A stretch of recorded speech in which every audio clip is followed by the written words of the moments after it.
understand why that. I guess it is starting to be pursued right now, but there is a grant that's been issued to one of the upper Midwestern states. To pursue that. Yeah. But, and the salt domes and whether Nevada is a Mexico. good idea or not, you're going to run into a lot of resistance trying to ship that stuff across other states. Tremendous amount of resistance. And I know spent nuclear fuel is, or not spent nuclear fuel, but nuclear waste is being shipped at the present time without a problem. But once you start talking about the scale, it's not to the scale that we are talking about taking all of the spent fuel out of a nuclear power plant and shipping across the state. Go ahead. Well, not interrupting. Chuck can probably speak to it better than I, but we've sent barge loads of spent nuclear fuel on the Atlantic Seaway, the coastal inland waterway. All of the Navy, which is highly enriched, has gone by train, gone by truck, cross country. Did the states Chuck, know about it? are we talking hundreds or are we talking thousands of fuel bottles? Thousands of shipments have been made around the country. Did the local people know about it? Yes. I think Well, the local authorities know about it. Yeah.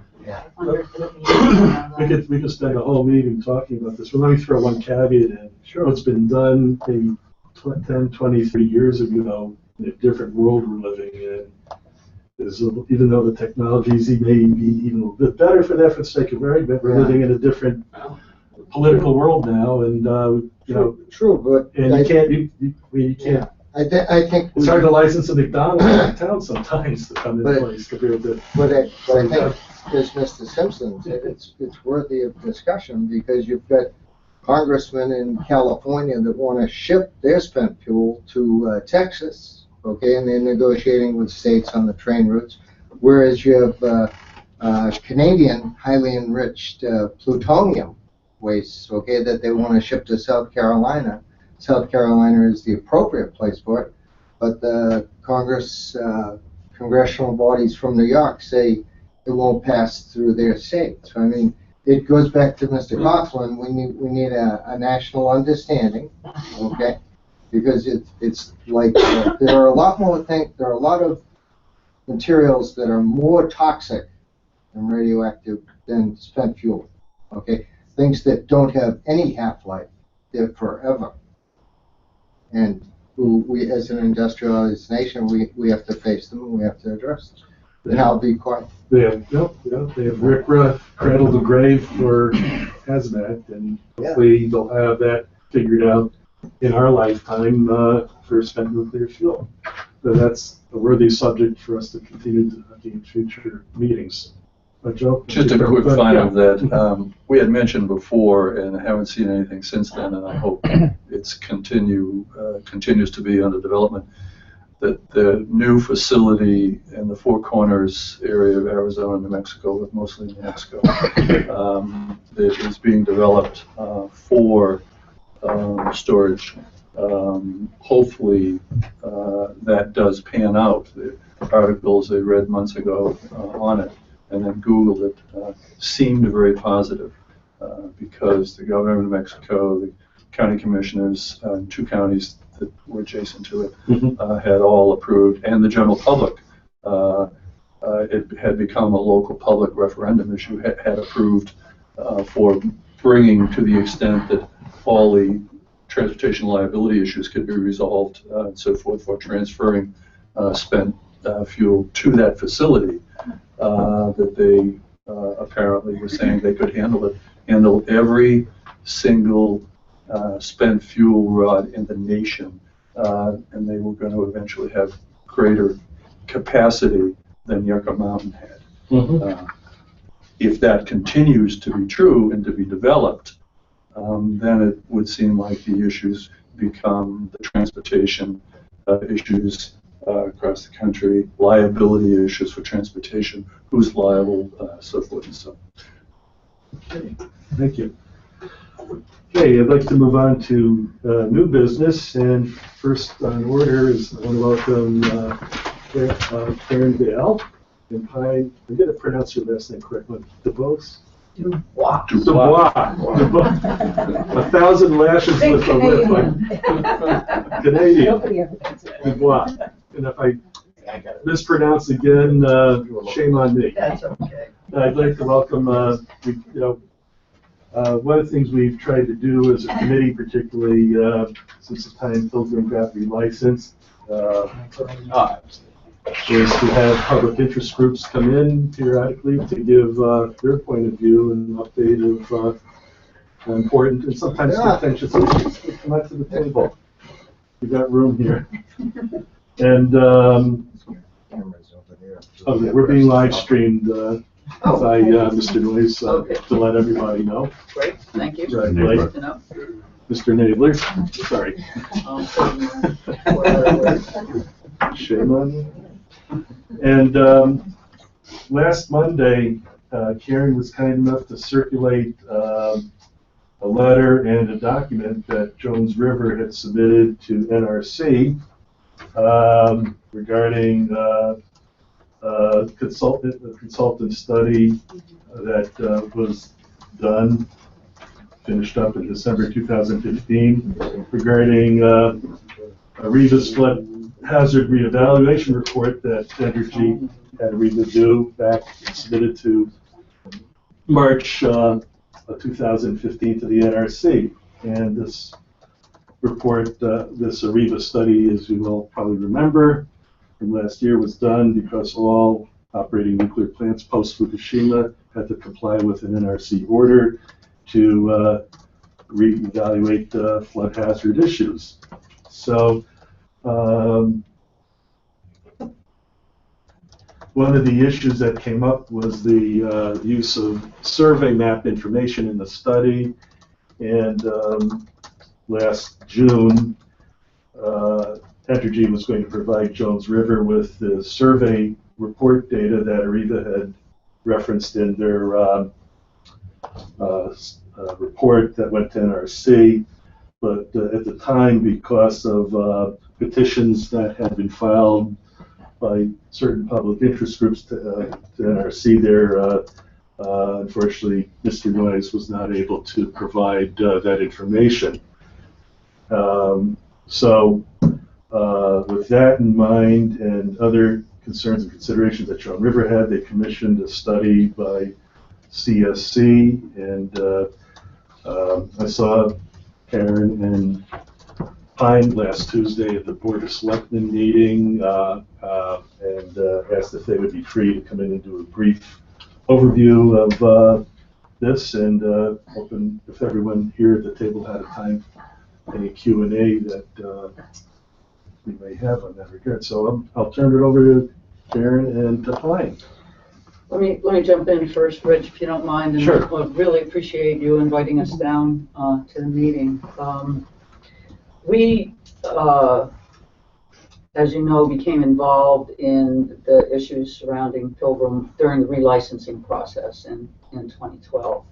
And it was at that time that we began to raise a number of concerns, including the one that brings us here today, which is the proximity of the nuclear facility to Cape Cod Bay, and the issues that come to us as a result of impending and existing sea level rise. So we were anxious to see the Arriva report. We waited for it, and we were following the various communications between Entergy and the NRC leading up to that from 2012, when the order relative to, beyond design basis flooding events first came out of the NRC to the nation's nuclear facilities. So when it came, we were glad to have it. We read it. I can't say that it was an easy read.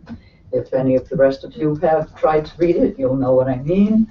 And it was a real hair puller for us. But we did spend a great deal of time working with it, trying to understand it, and submitted a letter to the NRC in August that expressed our concerns. That the letter of precipitation, it said that important components would flood if there were a significant storm, like, for instance, the one that happened in the Carolinas last year in the fall. We saw that they referenced a new site survey that was done because early on in our work, we found it very disturbing. I mean, I come out of many years on the Conservation Commission in Kingston and in Hingham and got used to looking at and reviewing site plans. And so it was disturbing to me that there was confusion about the datums that were used to talk about the relative height of the facility next to the sea level. And this became a national issue, actually, for NOAA and NIMS and the geographic systems of the country, to the point where in 2013 and 14 they began to change everything. And in fact, in 2008 there became rules that said you have to use a singular datum when you're talking about issues of concern, like where is the water and where is the facility and should we be worried about that. So that's why I wanted the plan. You know, if Entergy spent money, you know, getting a really good, robust site survey that would reconcile all those datums, then, and it was referenced in the public document that was given to the NRC to comply with an order that came to all of the facilities in the country, then certainly they should give it to the public so that we can look at it and review it and have the kind of understanding that Heather and Joe were able to get by going on site. You know, for those of us who went through the torture of learning how to read those site plans and achieved some, you know, amount of at least comprehension from that, enough to argue with engineers, then certainly you should give it to us. And I still, to this day, they don't understand why we haven't got it. I don't think the petition that was filed relative to, you know, the fact that the NRC should have new rules for precipitation and flooding relative to doors would have anything to do with that. I feel, you know, not the same kind of comfort that Joe and Heather felt out there, that Entergy is oh so revealing and answering all our questions. Instead, I feel, you know, somewhat put off and skeptical that, you know, why can't you just give us the map? You don't want us on the site, why can't you just give us the plan? So we went ahead and we did the best we could. And we didn't do it right the first time, and we're still waiting for, you know, the updated information that came as a benefit of this CRC, coastal, what do they call themselves? Risk consultant. That came as a benefit of their new LiDAR data, which was not available to us when we first had our you know, LiDAR work done. So that's the background. So we sent a letter to the NRC in August, best we could, skeptical of some of the issues and admittedly not able to do modeling ourselves. So we hired CRC to take a better look at it. We really wanted them to do some analysis, but we couldn't afford that. So we backed them off and said, just tell us what you think in your professional opinion, so it's not just us out there scrambling around trying to understand this. And they produced this report for us. In addition, they wanted to add the first score analysis, which they did. And what that does, it's not intended to be a replacement for the text, but what it does is it signals to committees like yourself or to the public like us, where we feel like we are the government, not that Washington is the government. We feel like we have a duty to be the bright minds when the other minds fail. And that's why we're here. We're here to tell you we know there's a problem. We know there's a problem with where the spent fuel is located. We know there's a problem with the Chapter 91 flex strategy that puts people at risk during a storm at mean sea level. We believe that you cannot throw on the town of Plymouth's water supply the responsibility of Entergy to put out a fire. You can't rely necessarily on those pipes to get the water all the way to you from many, many miles away. Pipes break all the time. Okay, it's got to come from you, and it's got to come from a safe location on site, and maybe it's got to come from Cape Cod Bay. We just don't think you put 4 guys down there when a storm is raging to try and hook up a stupid, fire hose to a buoy that's moving all over the place if it stayed there at all. So, those are our issues. They're practical issues, they're technical issues in a very simple way. They're not nuclear engineering. They're not physical. They're not, physicist. They're not chemical. They are placement, and they are an acknowledgement that the news is getting worse about sea level rise. If you're keeping track, like we're keeping track, and why are we keeping track? Because our organization, like Entergy, sits right on the shore. Fortunately, we're 1.5 miles up the estuary, hanging out on the river, so we don't have 15-foot waves smacking us in the face. But we do have a sea level rise problem, and so that's why we're sensitive to it. I can tell you that in the 10 years we've been there, the tidal averages have gotten higher. The highest tides have gotten higher. They have become more unpredictable. Last year, the Juno storm, why did we all go offline and scram? Because NOAA was wrong. They were 2 feet off the surge. They said it was 2 feet. It came in at 4.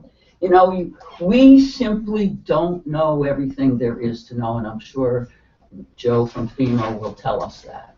We can do our best, but when our best isn't good enough around a nuclear facility, we have to have more robust safety measures.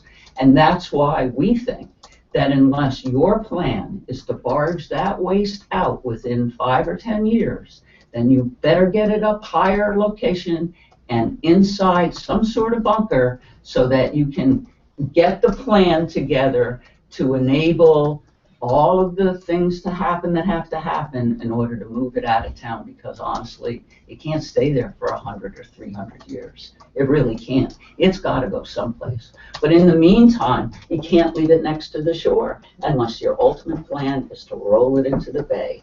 And frankly, I don't think those canisters were designed for that, and so I'm going to object. The current plan is to put it on a barge and take it to the center of Boston and put it on a train? Seriously? What we want is the plan from Entergy. You must have a plan. What is it? Tell us what it is.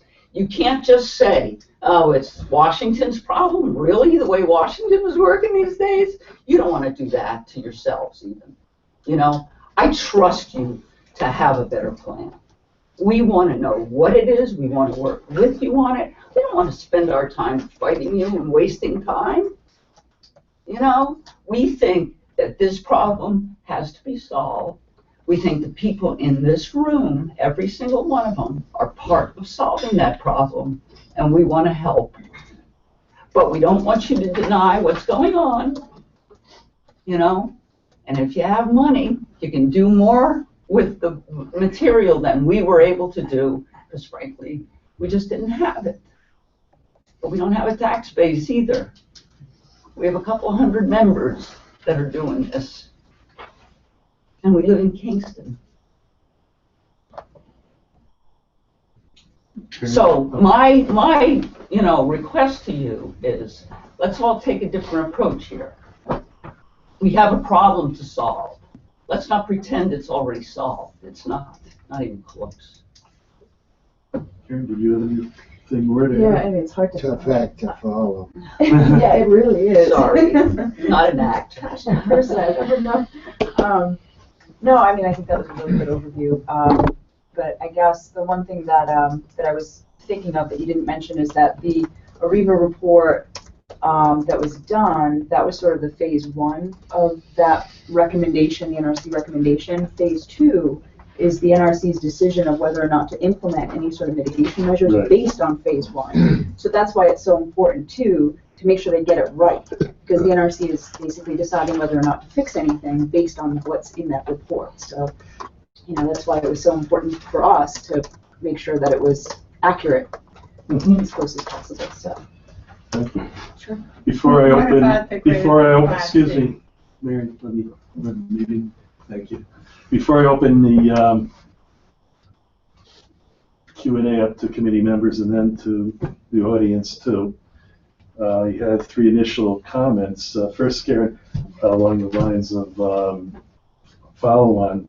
I believe back last March when NRC was here, that when the question came up about, well, what happens if when NRC gets done reviewing the REVA study and any other subsequent studies that tie in, if there was a need to do something with the current dry cast storage design, siting, they could do that. Mm-hmm. That's always, you know, so what you're saying reflects my understanding. It remains to be a foregone conclusion whether that may or may not happen, Right. but it's still open. Right, and we asked the NRC Yeah. for a follow-up meeting to talk about this report, so hopefully when they're here next in town, we can meet with them. Yeah. Talk to them more about The it. second, Pine, one thing you mentioned about the Flex program, we talked about this a little bit earlier based on Heather's and Joe's observations during their tour. And I recall from the rest of our committee's plant tour we had a year and a half ago that there were several different measures for Flex for redundancy, so that if one system could not be used, there would be others there on site that could I be used to provide the appreciate cooling. that. So I agree. I don't disagree. I appreciate that. I don't know. But there's- I know Tuesday night you were saying, Richard, go out there in that storm this weekend with a camera, take a picture, and animate point of the waves coming in. I think I replied to, listen, I may be a meteorologist, but I'm a weather weenie too, going out in those kinds of storms. Well, you know. But I'm just at the point of, Look, the point that I tried to make is, we don't have their site plan. What I saw in terms of the last Flex, which I can't even recall, I think it was one of Entergy's documents within the NRC, you know, but it was a plan with all the hoses connected. All the hoses go between the ocean and the buildings. All of the hoses. Mhm. I mean, if there was, You know, and so there needs to be, you know, and I look, I'm not an engineer, okay? But my daddy was, and boy did he drill me. You know, if you're gonna have these you know, redundant systems, don't link them up together. You know what I mean? It's like, because if one fails, they all fail. You have to have, I'm not trying to second guess it, I'm not trying to design the thing. All I'm saying, and I apologize, that would be me. what you're saying is, I'll just say, if there's a problem with the engineering design, What that's I'm one thing. saying, what But I'm if there's- saying but is, if it's a redundant system to other systems that could you be have to used make as it they- truly redundant. You can't ignore the fact that you know, I'm assuming the hoses are on the ground. Okay? I'm assuming that all that spaghetti hose that comes from the boat ramp running around the front of the building and connecting up to the hoses that are coming from the well field that's newly installed to the tanks, that's all on the ground. And I'm thinking storms and snow and ice and all kinds of stuff.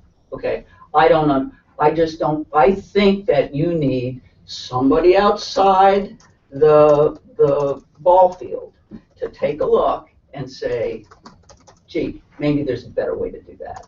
You know what I mean? Because you're not, because my feeling is here that there is such, it's like wearing earplugs when you're running a machine.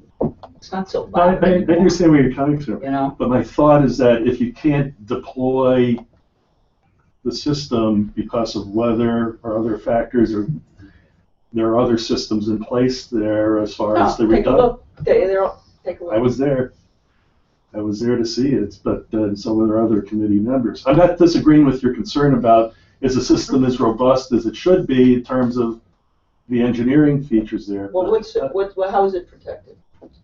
I'm not an engineer either. I'm just saying that. No, but you're saying that it's safe, so I just didn't describe what's say it was safe. safe or not safe. All I was saying is that there are different systems in place there, including that system. Now, if that system's not being designed right, or there could be some issues if it had to be relied on, that's another story.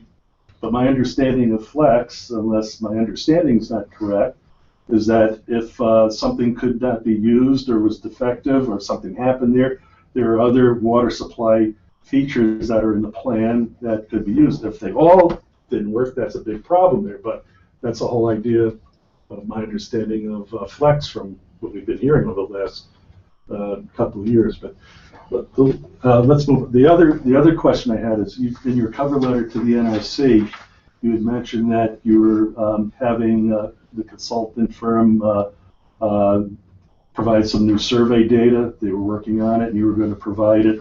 I thought that was. No, what I said was. I thought that was.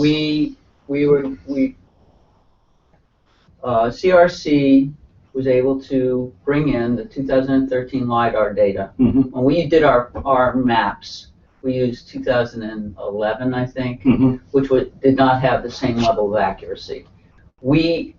I just can't get them from our guy. He's been too busy. So, as soon as I have them, we'll be It's a providing different those. Oh, okay. Unlike our friends at misunderstood. Entergy, who have had their plan done already and theoretically is accurate too. I just thought. Because I think they used 2013, but in addition to that, they used their own plane, and so they have hopefully a more accurate survey. Wouldn't we want to use that? I thought at the end of your letter you were indicating it's still in flux, and there was going to be. I'm just waiting for the guy to get enough time to put Okay. it together. Does anyone in our committee have any comments or thoughts about Didn't we ask Entergy a few months ago for those maps? Yeah, well, as I mentioned earlier, that this is something that we had asked about that during springtime, and I believe Entergy was tied up trying to deal with what was happening with the 9503 and a couple other things. Took Dave a little bit more time, I think, trying to get that data together, and I was expecting in June that it was together from what I was told, and then at that meeting I found out that Dave was advised that he wasn't able to release that. So that's where things stand at the moment. Poor Dave. So that's the facts, and it's in our meeting minutes. Well, the one point I'd like to make is I don't think the chairman of the NMC has to defend No, I don't. the flooding study.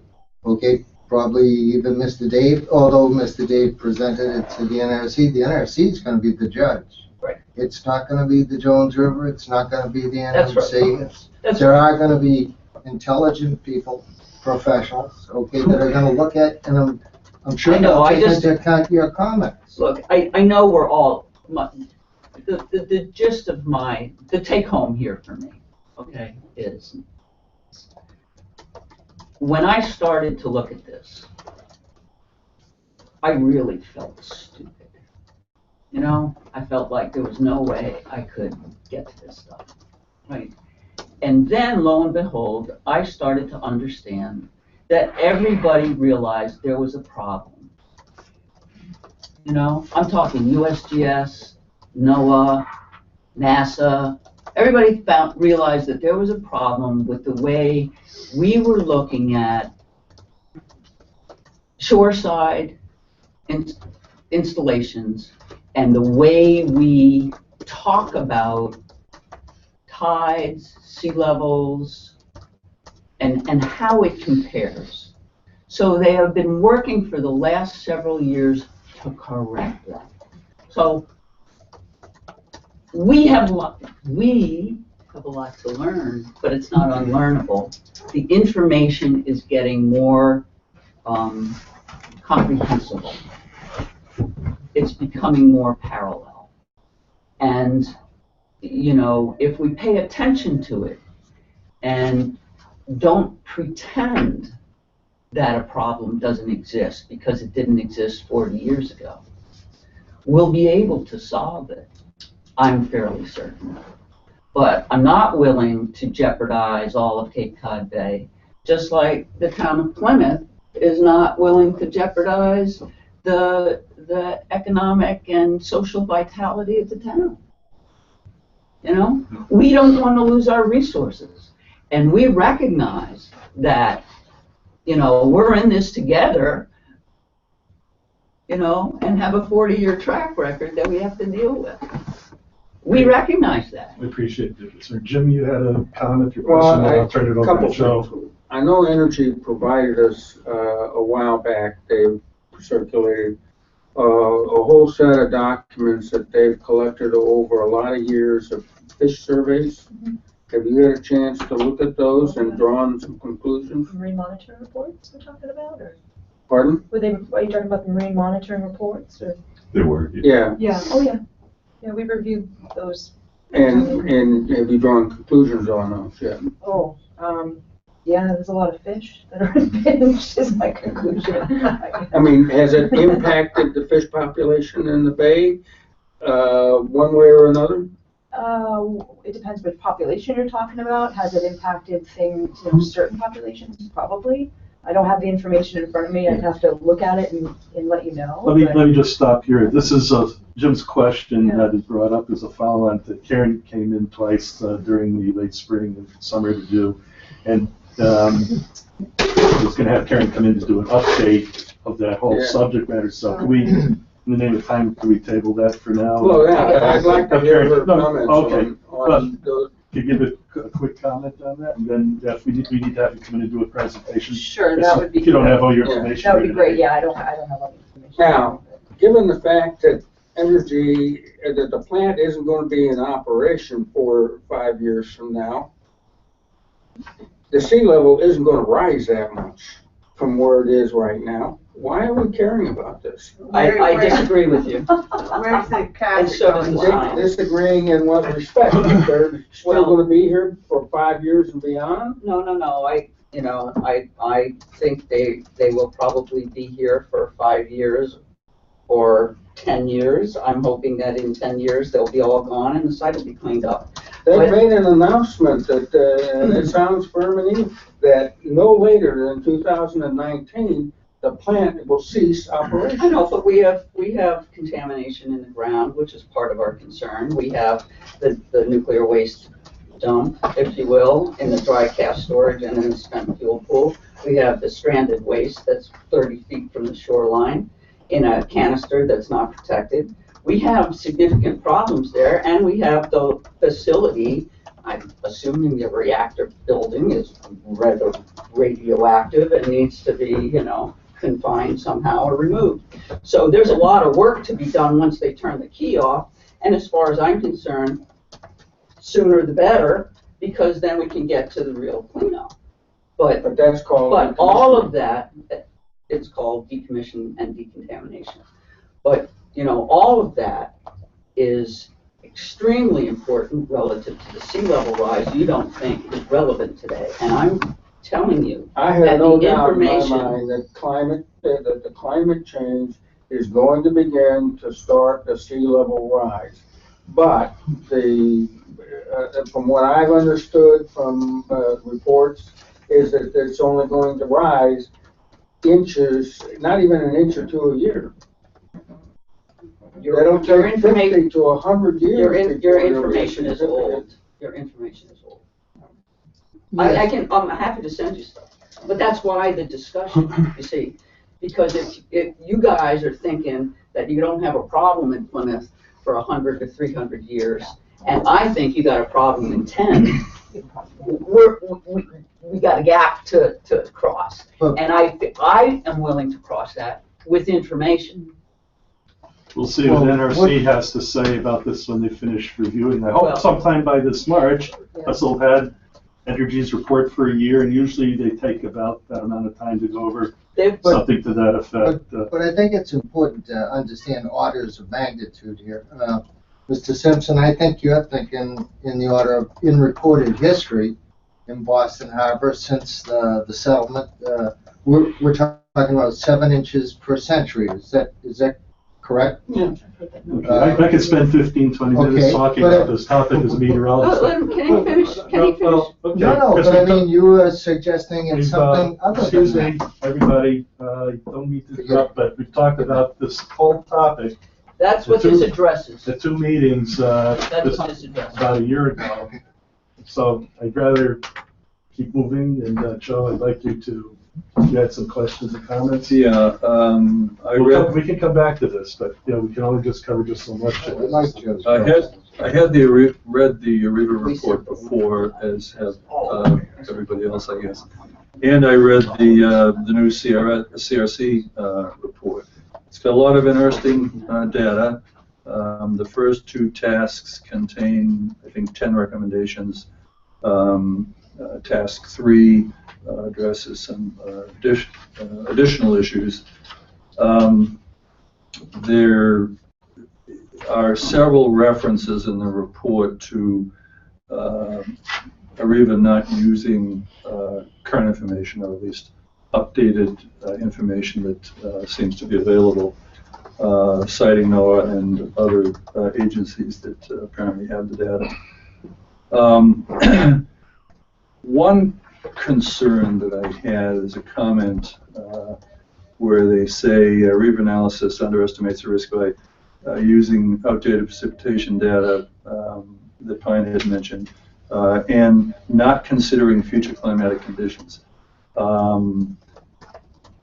I have to caution everybody on future climatic conditions is a controversial issue, topic, in a lot of circles, federal circles notwithstanding. I recall an issue years ago where, you may not agree with the analogy, but at least from a conceptual standpoint, it's somewhat similar.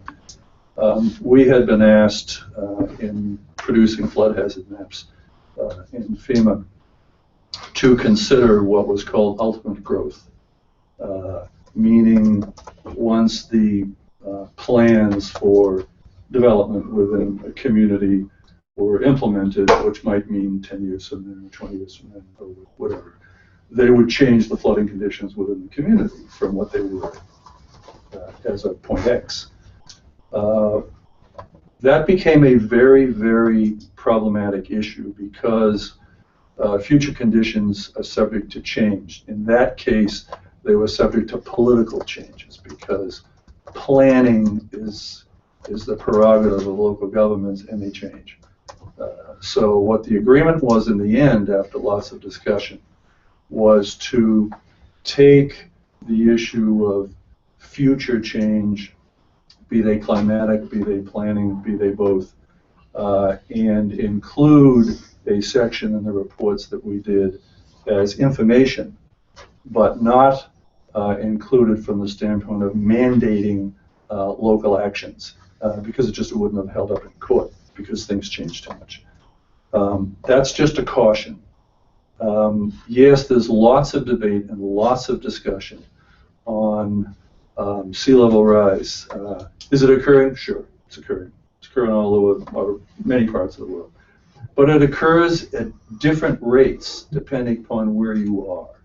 NOAA and other agencies have all kinds of data on that. It's even being studied, these kinds of conditions, by the insurance industry, by Lloyd's of London, and so forth, because of the potential risk in what they insure throughout the world. So they obviously have a dog in the fight because it's a monetary issue for them. Yet there's the only real agreement is that it's an issue that needs to be addressed and continually addressed and updated. The difficulty always is in the details. How much is occurring at what individual point, individual location, whether it's Boston Harbor, Plymouth, Hyannis, New York City, Miami, what have you. They tend to differ in the extent of the sea level rise that's projected for each location around the country. and all are trying to figure out what to do with it. I simply would caution that I don't disagree that there's a problem because it's a factual issue. The question is, what's the extent of the problem, and how does it need to be addressed? I agree with Rich that we've got to see what the response from the NRC is to your report, and then see, okay, where do we go from here, if anywhere? If there's a need to go somewhere, then, all right, let's sit down and discuss where that is. I note from parts of the report, like there are, in Task 3, there are a series of maps like this showing the different levels of flooding and how far they would intrude into the plant facilities. They use term FEMA National Flood Hazard Layer flood zones. I'm quite familiar with all this. This was the one of the substances of the National Flood Insurance Program, where we developed flood maps for 22,000 communities in the country, Plymouth being one of them. And this is a representation in that CRC study of FEMA's flood zones. I don't see in any of the maps there where the penetration, if you will, of the floodwaters would cause, at least from what I read, unless I misunderstood it, would cause a serious problem within the plant facility. I also see within the report that that's not to try and make de minimis the concerns in the report.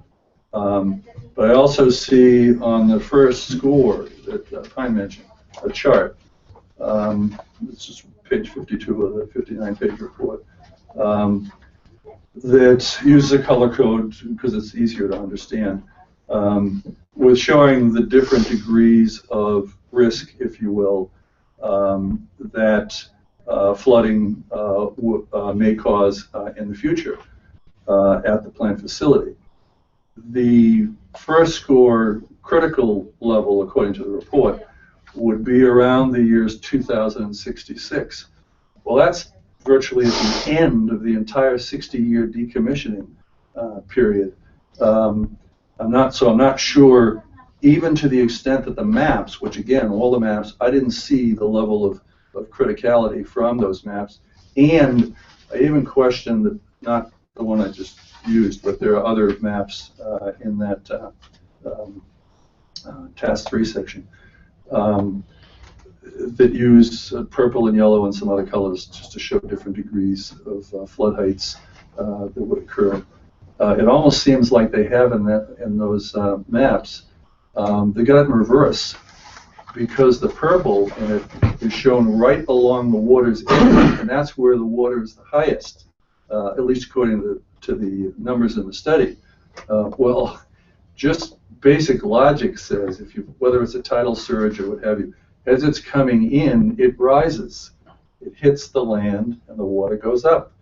Well, to have the highest level right along the beachfront, and then lesser degrees of problem as it comes in an extremely narrow band on all those maps, I fail to see the problem.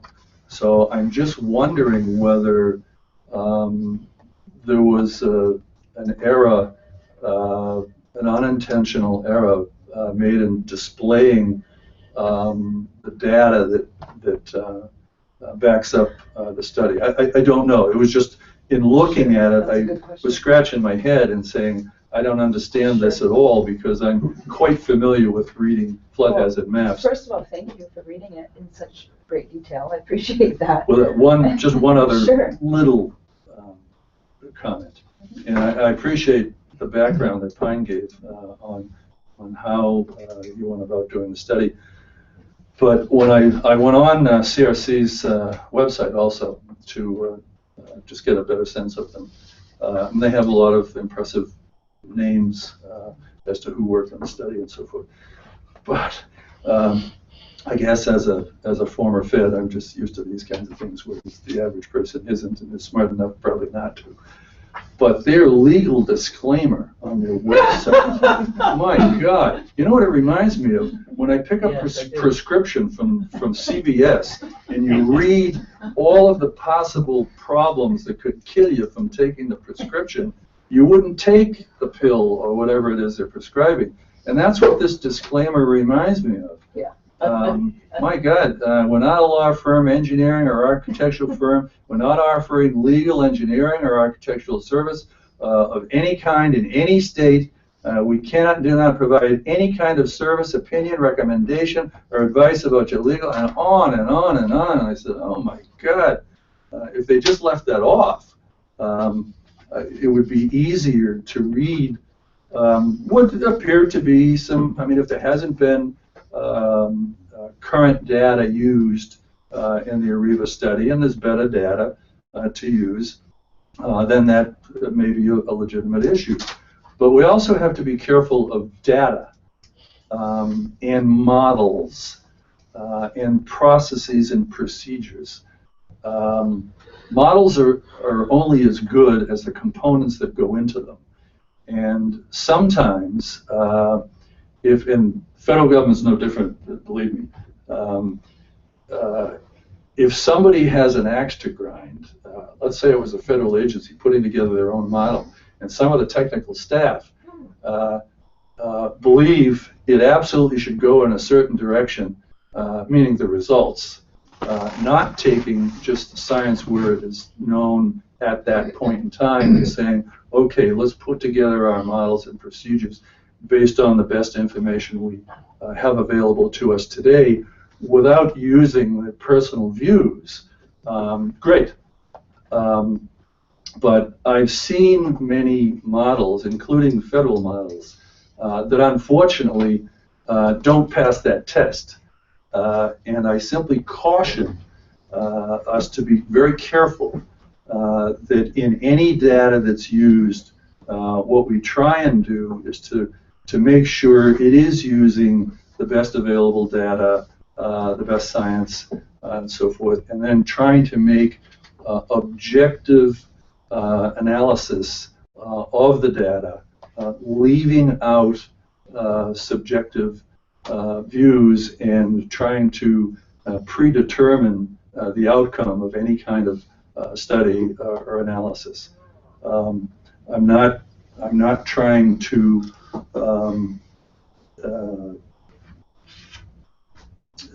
diminish the levels of concerns that there might be. I would have similar concerns. I live here too. But I just want to make sure that any and all data that is raised and the views, suggestions, recommendations, and so forth and so on are done on as objective a basis as possible, because that grants them legitimacy in the overall process and makes all the different sides, I think, much more willing to sit down and be partners in trying to review whatever the new data might be or whatever the recommendations might be, to try and come up with what everybody would sort of agree on with compromising. Almost every suggestion, recommendation winds up at the end with parties having to compromise, give a little in the process. And the more objective we can all be in the process, I think the better the outcome is likely to be when all is said and done. Joe, thank you for your perspective and experience. I want to move on, but before we do that, I need to address I know something. you do, but let me say something that cut to the chase there. That Joe was spot on in terms of talking about the window of decommissioning. I think a number of the public interest groups concerns about the continued storage of spent fuel rule that came out 2 years ago, where the NRC at this time was saying spent nuclear fuel could remain on site up to long before 100, 200, 300 years.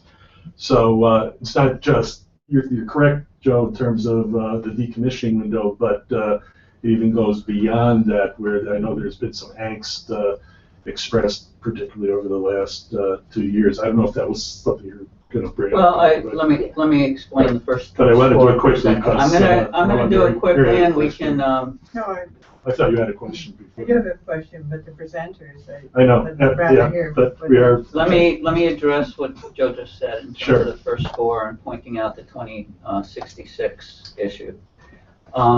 Understand that the first score is a flat score.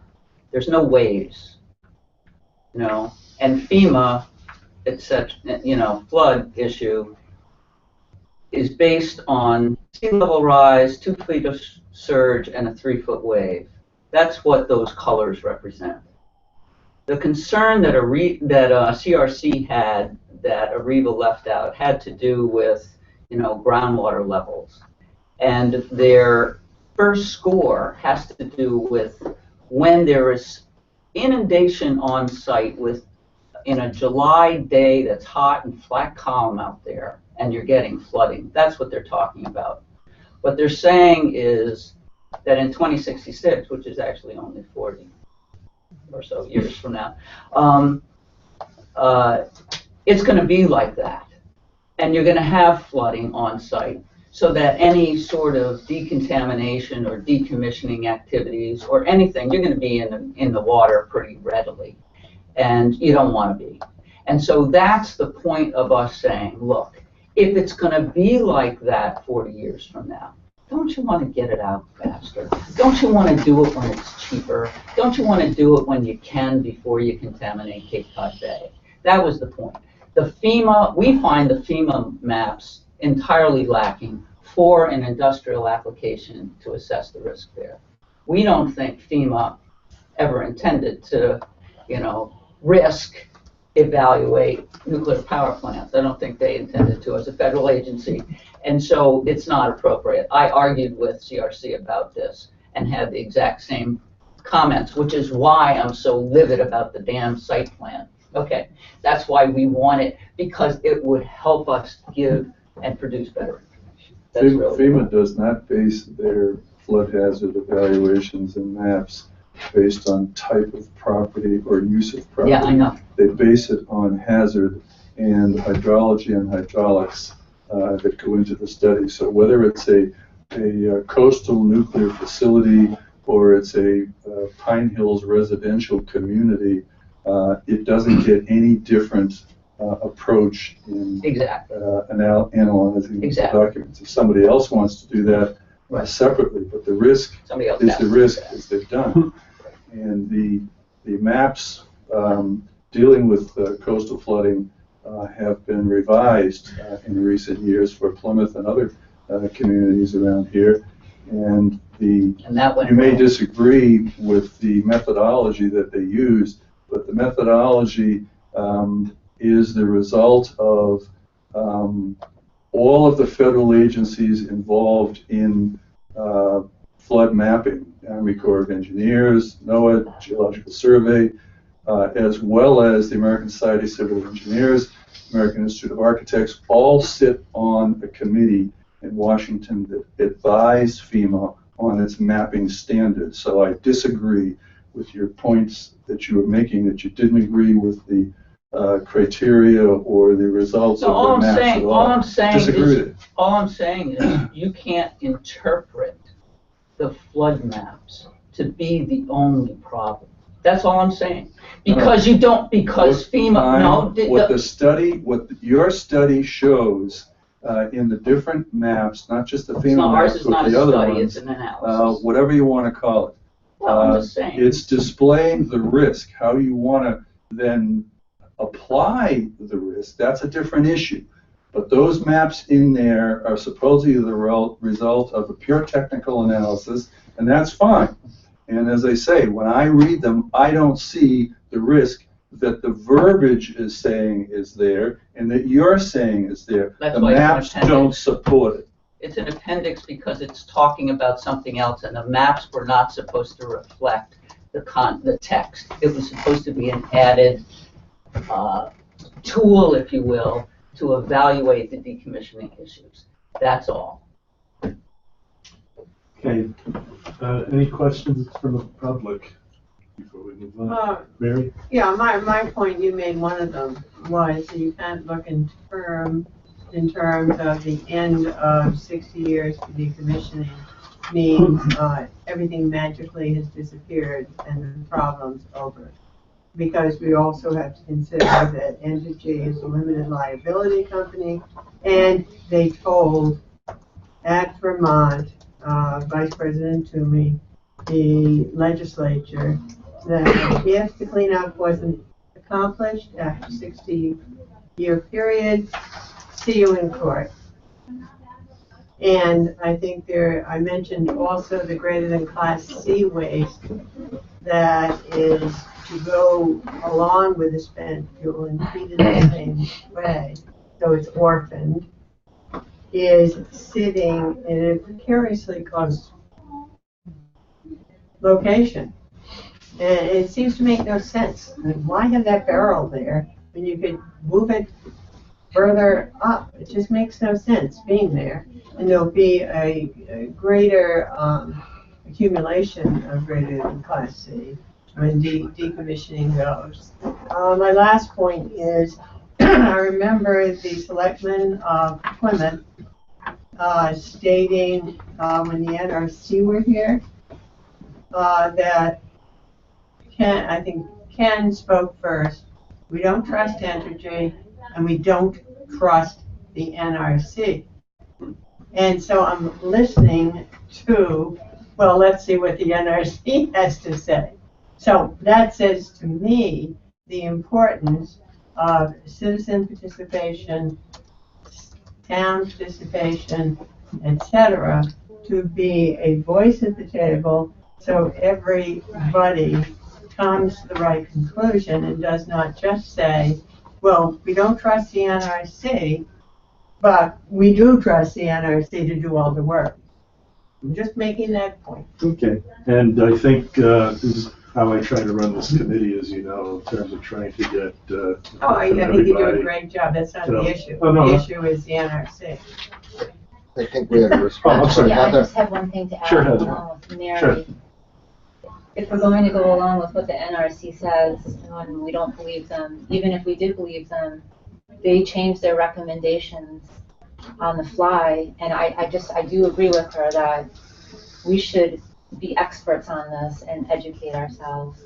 And I know that time is of the essence tonight, but it would be really great if time to come back and finish the rest of what she wanted to say, because I think it would be beneficial for Okay, you to hear it. Okay, there's a follow on. No, I think there's a longer conversation, certainly, and there are other people that have skills. We met a professor at UMass who does the storm modeling and this kind of thing, and, you know, we can't hire him, but it'd sure be worth talking to. We could certainly have you, maybe you're not a stranger here as Karen, but I think, I'm hoping NRC will get done with their review by early spring, about a year's time, we'll see. And I expect from what I heard our select board chair say last Tuesday, he is going to be having, as he did last February, public interest groups invited in to give various talks and presentations on various topics there at the Board of Selectmen level. I like having these kinds of meetings here when we can, because it's an opportunity to discuss things. I think Joe had some very important professional experience insights on things, and may just change some focus in terms of any follow-on work or anything that's being looked at. So, To continue on your line of thought, though? Sure. Okay, I think we have to consider, we're just a board, we're made up of different disciplines, okay, different areas of knowledge, okay? I don't think we're the governing body, okay? I mean, we have the Nuclear Regulatory Commission, and I don't think the good Mr. Tavares was suggesting that the NRC was going to sacrifice the people of Plymouth, okay? I think they have staff. I might not agree with all the members of their staff, as you obviously don't agree with the members. Oh, I don't mean to suggest what you're saying. okay? But, and there are processes, and I'm not a process weenie, but I understand there has to be processes, and there has to be a point at which a decision made. Is something safe? Is something adequate? Is something unsafe? Okay? I remember my history, my Plymouth history, okay? And the Jones River Shipyard was the first industry in the New World. And We're the oldest operating boatyard in the country. Right. Which is why I don't want to go underground. But Right, and you should be very proud of that, but I can imagine that there were those We're building the ark, people but- who said, all right, save me a place. Okay. It's, but, so, our responsibility is to recommend to the selectmen, okay? And that's what Mr. Mahoney takes back, is that the NRC identified an issue with flooding, okay? The licensee submitted a report on flooding. There's a private interest group that has an issue with or perhaps doesn't like the analysis. I gather so I that. found it inadequate, that's all. Well, and that's an opinion, and the NRC is gonna make a But it's an decision. educated opinion. Yes, but it is based, as you say, on opinion. I mean, I just want Multiple to, finish, and I won't interrupt the meeting any longer if I didn't make it clear beforehand. We're not taking this lightly. We didn't do it frivolously. We know how difficult it is. We believe there's a lot to learn. We're still learning. We know you have a lot to learn, and we know the NRC has a lot to learn. So even though I'd love it if somebody really had all the answers, I know for certain nobody does. And that's why, taking Joe's point, I feel we all own some part of this problem, and we all have to participate in solving it. That's all I'm saying. I don't want to be discounted because I'm aggravating, and I'm not going to discount you because you work for the owner. I feel like we have a problem that we need to solve because way back when, in the early days of this industry, they thought they would have no problem in Yucca, and we don't have that problem solved, so we got to deal with it. It's not going to get easier. Sorry, I just have one Sorry, more comment. sure, you have a last comment, Heather, that's fine. When we were at the Board of Selectmen meeting on Tuesday, they told us that Jessica Casey recommended that we be the technical, we'd be giving technical recommendations to the Board of Selectmen.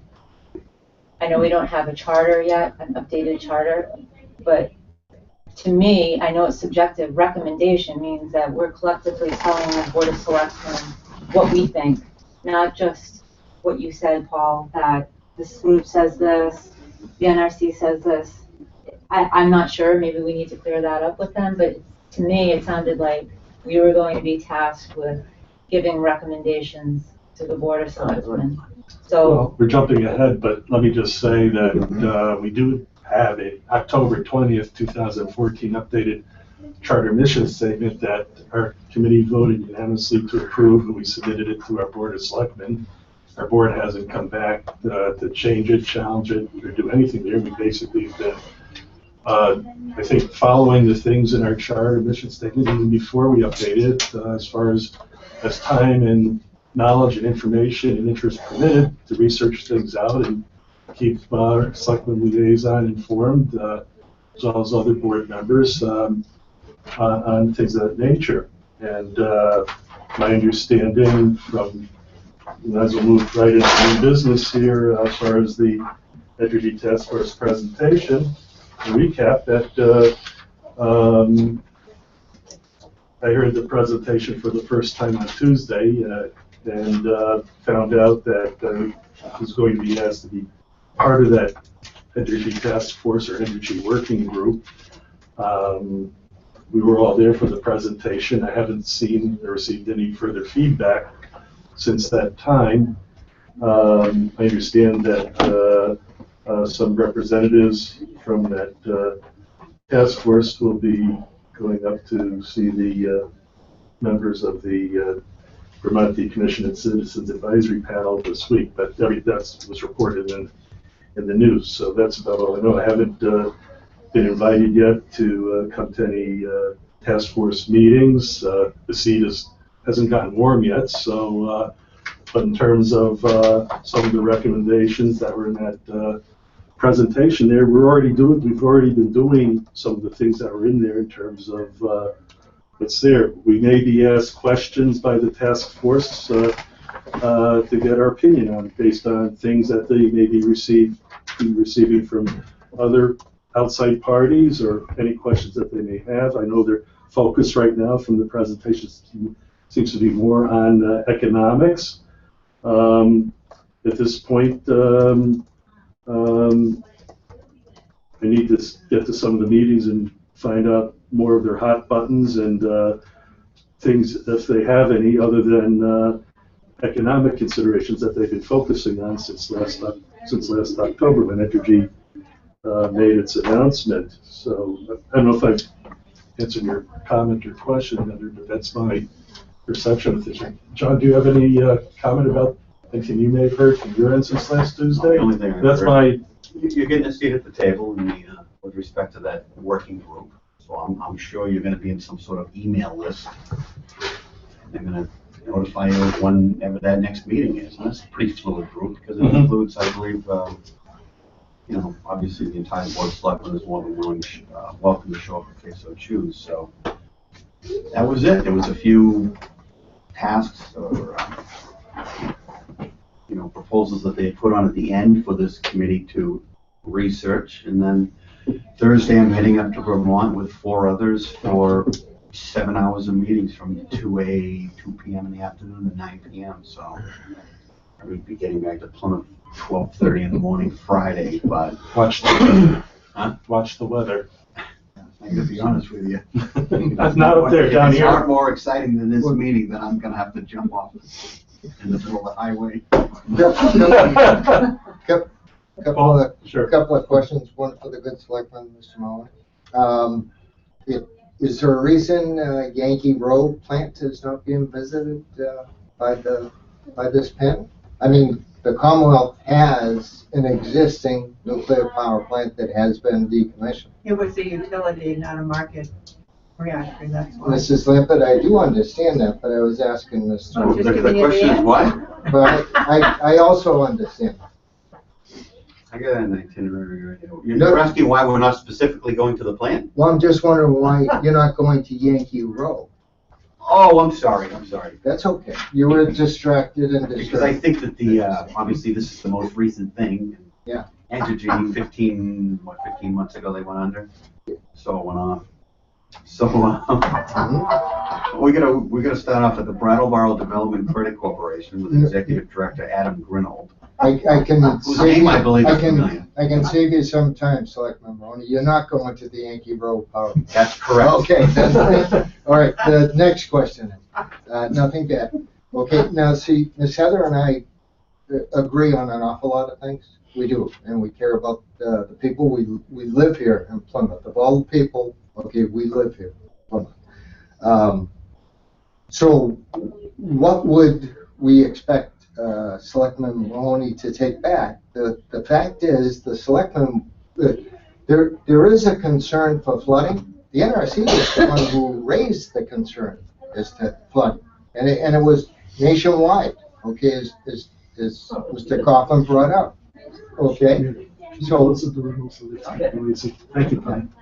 so that being the case, okay, the NRC came up with these rules and had these facilities respond. And these are extensive reports, and they get into a lot of things that the Jones River talked about. So they submit the report, okay, and then there are various people who might take disagreement with it. But the selectmen in the towns in California, okay, in Massachusetts, they won't be making a decision with that information. As I understand it, you will look to the NRC, to say that the site is adequately protected or is not. I mean, you're not going to look to me, to Joe, to Heather, to Rich. I mean, you have to look for an authority figure. Correct.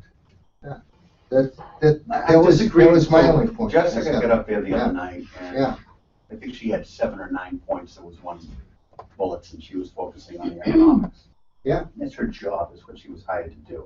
Yes, sir. And there is opportunity. All Yes, these sir. other communities, you keep hearing me say that, they ran up against the wall. We're not.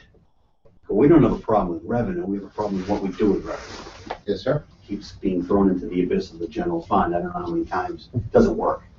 So anyways, but I disagreed with what she said, and I believe Megan, did you get up? I did not. So, did you get up?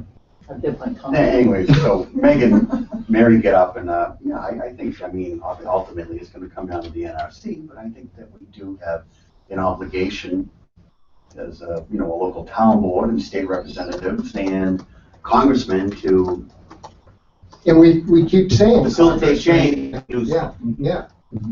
I just don't see why you wouldn't, as a community, considering that you and I both live in Plymouth and own Yes. property and plan on probably staying here, why you wouldn't want to weigh in and just automatically divert to the NRC? Because if that's the point, why is anybody going to give any comments on the ANPR Well, if we're just going to go with whatever they say well, there was a anyway? delegation that went down to DC, they Right. got the, were you there, Monica? Not in DC. Okay, so I think Vinnie went down. Yeah. I think it was 5 or 6. I think they had 90 minutes with Markey and Warren. Right. The For the senators. minority. Yeah. Huh? For in the minority. No, I can't do anything about that. My vote is in Plymouth. So anyways, it is what, it is. They got 90 minutes with the 2 US Yes. senators. It was a very positive meeting from what I understand. I mean, it's a Herculean task that lays before us, Paul, and. Yes, sir. Kenny's retired now, he still has more time to put into the chair job, Yes, sir. 24 hours a day if so needed, but we're gonna try to impact the process. My understanding, And I agree we should. I'm only suggesting we should look at the process and see where the process affects Plymouth. I mean, we can look at Vermont, okay, and we can see what's happening there. And we can see that there are people diverting funds from the town, okay? And I just, Ms. Casey might be onto something. That might be the significant thing, In Vernon, right? yeah, so I think we'll see some, we're meeting with local officials, I believe, Entergy, the Chamber of Commerce and stuff like that. Yes, Then sir. there's some forum from 6 to 9 with, I believe, the NRC, so. I think we've pretty much jumped into the next 2 items on the agenda, but I'm going to jump ahead of that at the moment regarding the decommissioning advance notice of proposed rulemaking. Your public comments are due by March 18th, and NRC has indicated that it's not necessarily going to respond to public comments that are submitted. But my understanding from the Jessica's presentation on Tuesday was that, and this was discussed by the Board of Selectmen after the presentation, that the Energy Task Force was going to be drafting up some letter on behalf of the Plymouth Board of Selectmen to be submitted to the NRC regarding that ANPR. And what the focus of that letter may be and what the issues are still remains to be seen. Whether our Nuclear Matters Committee will be asked to take a look at that letter, I don't know. We'll just have to wait and see. We've got another monthly meeting, February 22nd, the fourth Monday of the month, so we'll be able to meet certainly then. I'm hoping whatever letters there'll be from the ETF. It sounds like the Board of Selectmen Chair wants to rely upon the ETF to come up with correspondence and recommendations. Mary had touched upon one point earlier in public comment, and we didn't have time to get into this at last month's meeting, but I've put a few quick notes together regarding the ANPR relative to EP. I just want to throw it out to the committee. Some food for thought. Other people on the committee may have some thoughts about other subjects or topics in the ANPR. This is something, it won't be time to necessarily get into today, but we can talk about this further at our next meeting. And I'm just gonna, Fine, did you and Karen have to take off? You don't have to stay for. Yeah, I think we're gonna go. Thanks. Okay, thank you. Thank you for this. Okay, great. Thank you. We're almost done before we get into meeting minutes. Oh. Okay, Thank you. thanks for Yeah, coming. thanks, guys. I'll have a lot more next month. Yeah, thank you. Yeah, that's fine. Okay, during the mid to late 2000s, when Pilgrim was undergoing relicensing and the NRC's Atomic Safety Licensing Board public meetings were taking place, I had publicly expressed my concern that emergency planning needed to be a formal part of the Pilgrim relicensing process. The NRC and ASLB did not agree with that at that time. It might have even helped to require Entergy to pay for the current off-site real-time meteorological and radiological monitoring program as a condition of relicensing. And that eventually came to fruition later on after Jeff Berger and I met with representatives from MEMA and DPH during 2009 to further force the issue, need for that from an EP standpoint. So what does that have to pass relicensing situation have to do right now with NRC's November 19th, 2015 decommissioning ANPR? Everything. In terms of emergency planning and potentially eliminating the need for the emergency planning zone, the ANPR is simply focusing on the physical reactor building and spent nuclear fuel pool. The NRC tries to make a compelling argument for eliminating the EPZ and the reactor decommissioning process, and from the engineering and safety standpoints, the NRC does present some seemingly clear arguments on that. But in terms of the in terms of emergency planning and the EPZ, the ANPR does not get into any kind of discussion about dry cask storage, which is external to the reactor building and spent fuel pool, and especially if part or all the spent fuel were to be placed on the external concrete pad at some point sooner than later during the decommissioning process. But akin to EP not being a part of relicensing, as I just discussed, dry cask storage has its own NRC regulatory licensing program and protocol, and hence is not discussed at all. It's not part of the current NRC's ANPR decommissioning discussion. So could or will something fall into the NRC regulatory abyss if proposed and future promulgated new NRC regulations for decommissioning end up eliminating the EPZ? And if the EPZ were to be eliminated, might the NDPH, Massachusetts Department of Public Health, decide to reduce or eliminate its current off-site real-time meteorological radiological monitoring program? And lastly, although the postulated consequences of a dry cask failing for some reason, canister defect, normal wear and tear, environmental degradation from the coastal marine environment, terrorist action, etc., and resulting in a radiological release to the atmosphere, may be much less consequential than those postulated design basis or beyond design basis nuclear reactor accidents for an operating plant, does that mean that the EPZ should be eliminated or reduced in size for a plant that is most or all of it spent nuclear fuel and dry cask storage during the decommissioning process? So I did read the whole ANPR. I assume everybody else has read it by now. It's been out since November 19th. And again, I want to see what the new Entergy Task Force has in mind in terms of any letter that they're planning on putting together for the Board of Selectmen. One of the things I found during helping to spearhead the top 5 issues report, Pilgrim Issues report last spring, was that in certain instances on certain topics, everyone had a different opinion. And it was pretty tough to get consensus on things, and I think we created collectively here as balanced a document as we could. Not everybody may have agreed with every single sentence in there, but I think it struck some good balance there. I think if our committee was, if we were trying to put something together ourselves, since our Board of Selectmen is already expecting the ETF to put a letter together there, unless we're asked to do this by our Board of Selectmen right now, we could put something together there and submit it if we could get some consensus. But I'm thinking, given the time frame and situation, I haven't been to any of these committee meetings. I don't know how often they meet. It might behoove people to put their own individual comments together, have any, and plan to submit them to NRC from a general public standpoint. If our committee's asked to do something in that regard, we'll take it up then, but I think it's been made clear as of last Tuesday what the board is expecting the ETF to do. Monica, I don't know if you have any other, since you've been attending these meetings in that regard, but I'd be curious what your opinion is in that regard. There's no set schedule. When the task force first started to meet, we met almost weekly, and then the meetings slowed down a little bit because assignments were given, and the trip to Washington occurred, and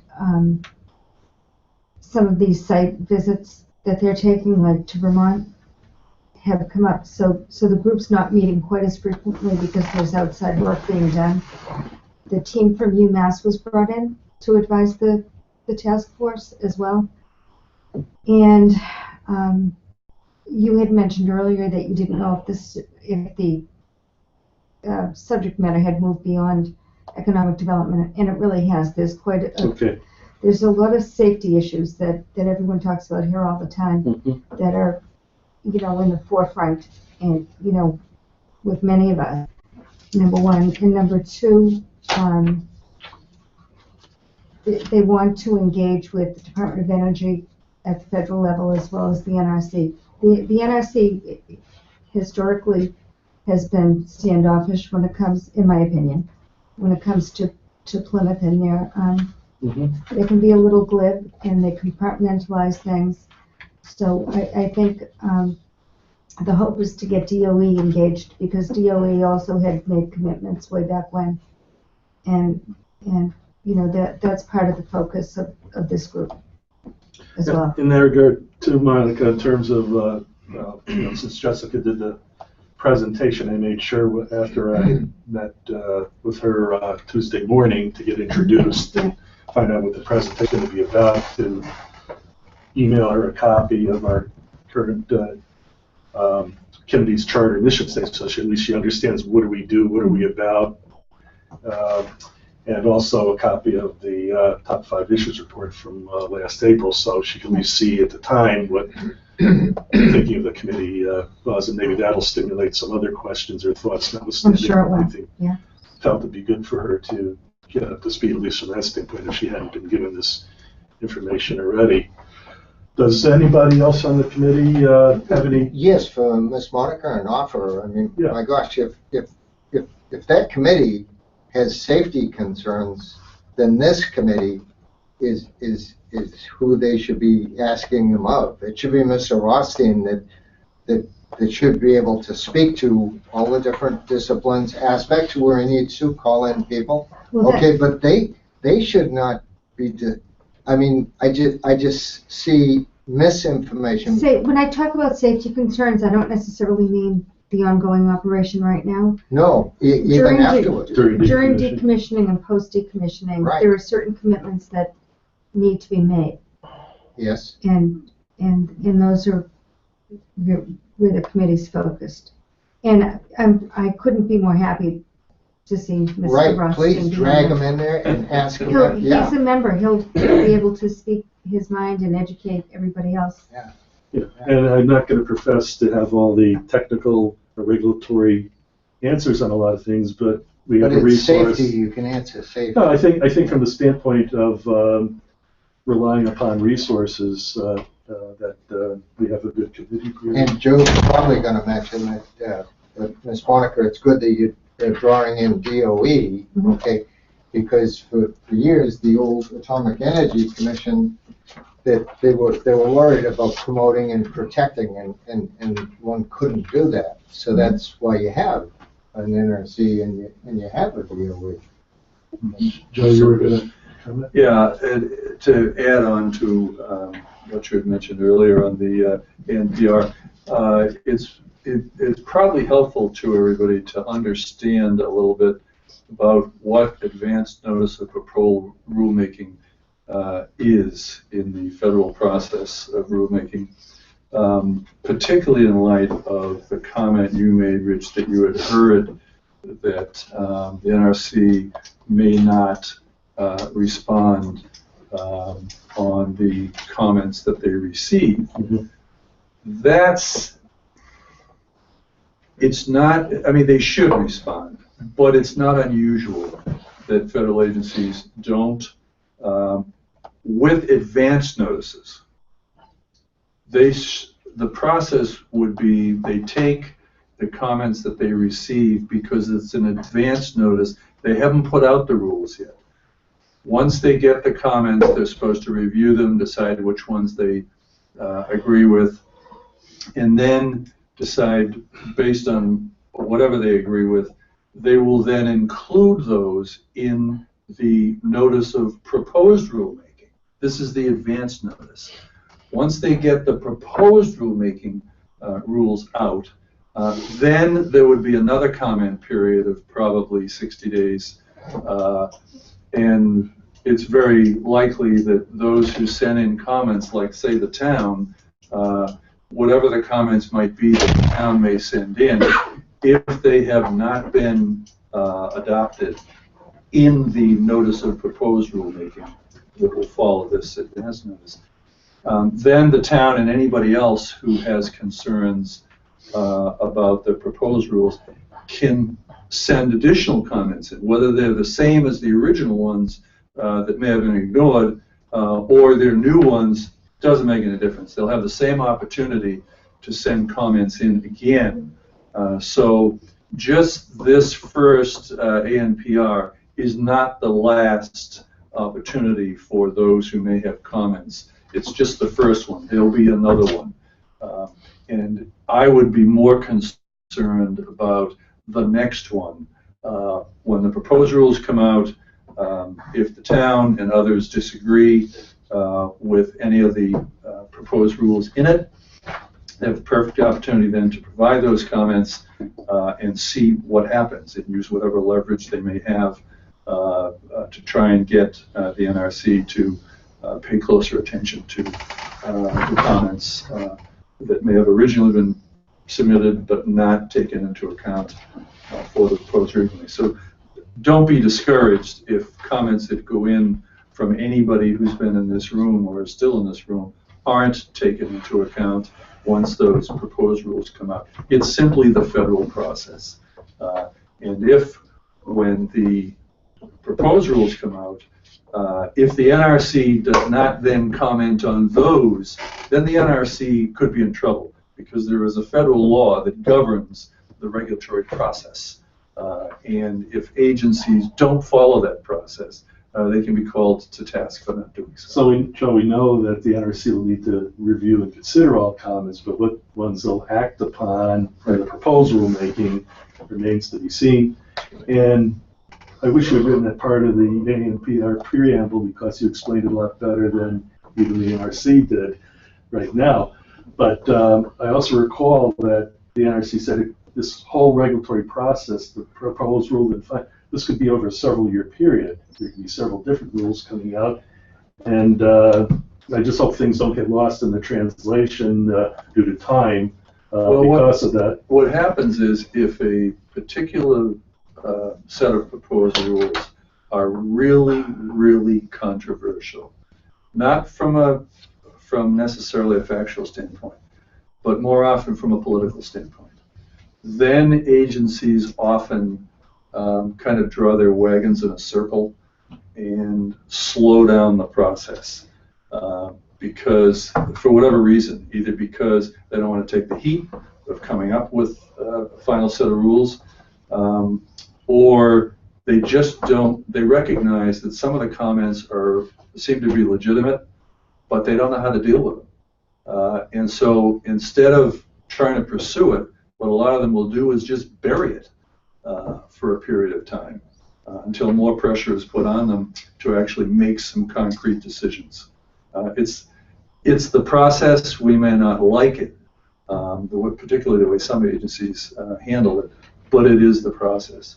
So the more we're aware of the process, the more we'll be in a position to sort of encourage the town to go ahead and challenge it if in fact that point comes up. Well, thanks, Joe. Let me ask a question. Do many other committee members have a hot button about anything else that they saw in the ANPR that we don't, just getting late, so this is something that they could bring up, I think, certainly at next month's meeting. Is there anything that caught anybody else's eyes, just in terms of the topic?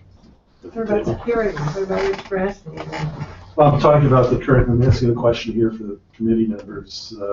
I did send Rich Grassi a copy of that NPR, so if he feels he wants to comment as a public individual and forward it to our attention there, we keep those lines of communication open, but that's up to him. I did make notes on it, but to be honest with you, I'm so tired, I can't remember. That's I'll have to okay. get back to you tomorrow. That's okay. No, I just wanted to know, and I tried to just throw out my thought there on just one topic, and obviously we could spend a lot of time talking about a lot of different topics here, but given the time frame, and we only meet once a month, and again, the ETF is going to be coming up with, so there's kind of a dynamic, as Ken says, there's a lot of moving parts going on right now, so. Unless Chuck or Paul have anything further to add at the moment, I put in as a placeholder Vermont Yankee Nuclear Decommissioning Citizens Advisory Panel update. I know Chuck's been following things, and also in terms of Paul, Paul's been kind of honchoing the last couple weeks and months, particularly potential Pilgrim decommissioning scenarios for past and current precedents. I think even that topic was one of the line items pointed out by in Jessica's presentation about that they want to continue monitoring these kinds of precedents. I don't know if either of you have anything to add at the moment. We talked about it at the December meeting at length. So right, I know. I just didn't know if it was an update. Gonna change it from them. Yeah, there's something. And I think, Mr. Mahoney's gonna be going up and So we'll get a spending debrief. 7 hours with those people, I think. He'll have a lot more to say. We'll interrogate him. So next month. he'll come back with all the solutions. Okay. Is there any other new business? If not, we'll move on to December meeting minutes. Would anybody like to leave? Yeah, we can take a- I'm just gonna verify. I gotta throw this in. Let me just take a quick 2-minute recess and. Oh.